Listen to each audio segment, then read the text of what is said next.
한때 정말 잘 나가던 산업이 있었는데 이게 전 세계적인 위기 때문에 한순간에 무너져 버렸어요. 그리고 지금 이 산업을 다시 살리려는 아주 야심찬 계획이 시작됐습니다.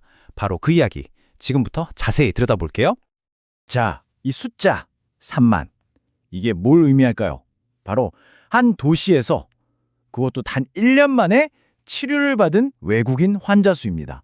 어마어마하죠? 이게 바로 이 도시가 누렸던 성공의 정점이었어요. 그런데 이렇게 높이 올라갔기 때문에 나중에 닥쳐온 위기의 충격은 글쎄요, 정말 상상 이상이었습니다. 네, 오늘 이야기의 주인공은 바로 대한민국 대구입니다. 우리가 흔히 생각하는 서울이나 수도권이 아니에요. 한때 대구는요, 이 의료 관광 분야에서만큼은 수도권을 제외하고는 진짜 독보적인 강자였어요. 말 그대로 황금기를 누리고 있었죠. 대구시 관계자의 이 말 한번 들어보세요. 압도적으로 선도하고 있었다. 이게 그냥 하는 말이 아니에요. 무려 10년 넘게 연평균 성장률이 27.2%였답니다. 매년 거의 30%씩 성장한 거예요. 이 숫자 하나만 봐도 당시 대구가 얼마나 대단했는지 그 기세가 느껴지시죠? 하지만 영원한 건 없죠. 모두가 아는 그 위기, 바로 코로나19 팬데믹이 터졌습니다. 전 세계가 그냥 멈춰버렸잖아요. 하늘길이 막히고 국경이 닫히면서 외국인 관광객이 의존하던 이 산업은 말 그대로 생명줄이 뚝 끊겨버린 겁니다. 자, 그 충격, 이 그래프를 보시면 그냥 한눈에 들어옵니다. 보세요. 2019년에 3만 명이었던 환자 수가 딱 1년 뒤에 어떻게 됐죠? 5,280명. 와, 정말 곤두박질 쳤다는 표현이 딱 맞죠? 하늘길이 막히니까 방법이 없었던 거예요. 산업 전체가 올스톱된 거죠. 이걸 퍼센트로 환산하면 얼마나 될까요? 바로 이 숫자입니다. 마이너스 83%. 1년 만에 매출의 83%가 그냥 사라져버린 거예요. 이 숫자 하나가 그 당시 상황이 얼마나 처참했는지를 다 말해주고 있죠. 자, 그럼 이대로 그냥 무너졌을까요? 아니죠. 이제부터가 진짜 이야기입니다. 모두가 다 끝났다고 생각했던 그 암흑의 2년 동안 대구시는요, 그냥 가만히 있었던 게 아니에요. 물밑에서 아주 치밀하게 컴백을 준비하고 있었습니다. 그 부활 계획의 핵심, 바로 권한 이양이었습니다. 이게 진짜 신의 한 수였어요. 이전까지는 모든 걸 중앙정부에서 통제했는데 이 관리 권한이 대구시 같은 지방정부로 넘어온 거예요. 그러니까 어때요? 이제 대구의 상황에 딱 맞는 아주 빠르고 유연한 맞춤형 계획을 직접 세울 수 있게 된 거죠. 이게 바로 게임 체인저였습니다. 좋아요. 그럼 구체적으로 어떤 계획을 세웠을까요?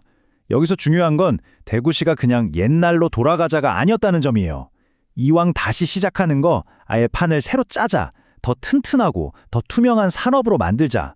그래서 새로운 규칙, 즉 새로운 규제라는 뼈대부터 세우기 시작합니다. 모든 규칙의 첫걸음은 용어 정리부터죠.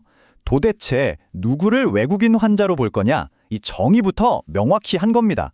핵심은 두 가지예요.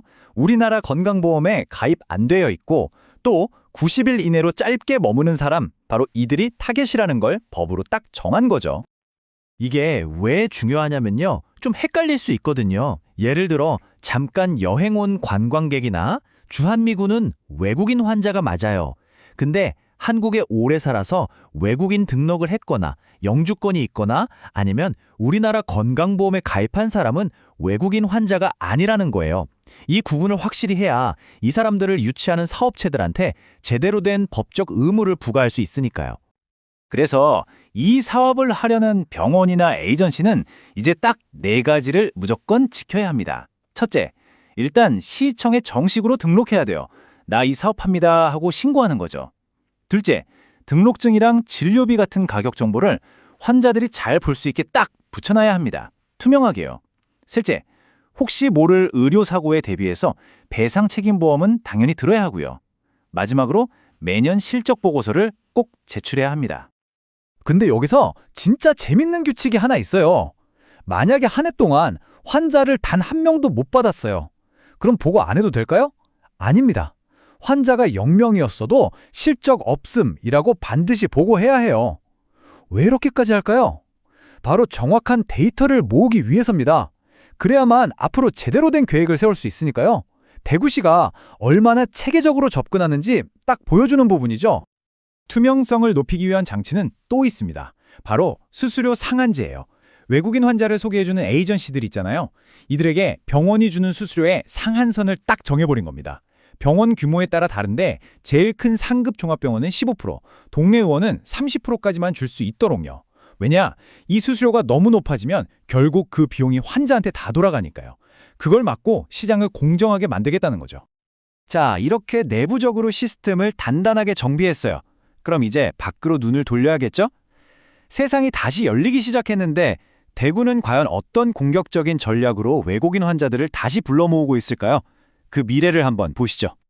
대구가 그냥 규칙만 만들고 수비만 한 게 아니에요. 아주 공격적으로 움직이고 있습니다.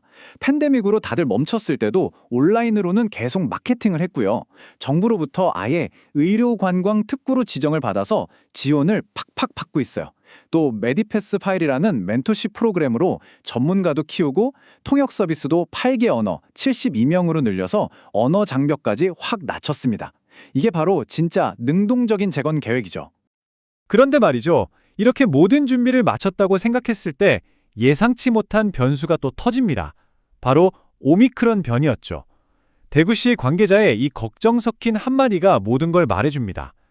아무리 완벽한 계획을 세워도 이런 전 세계적인 불확실성 앞에서는 또다시 계획을 바꿔야 할지도 모른다는 그런 마지막 긴장감이 남아있는 거죠.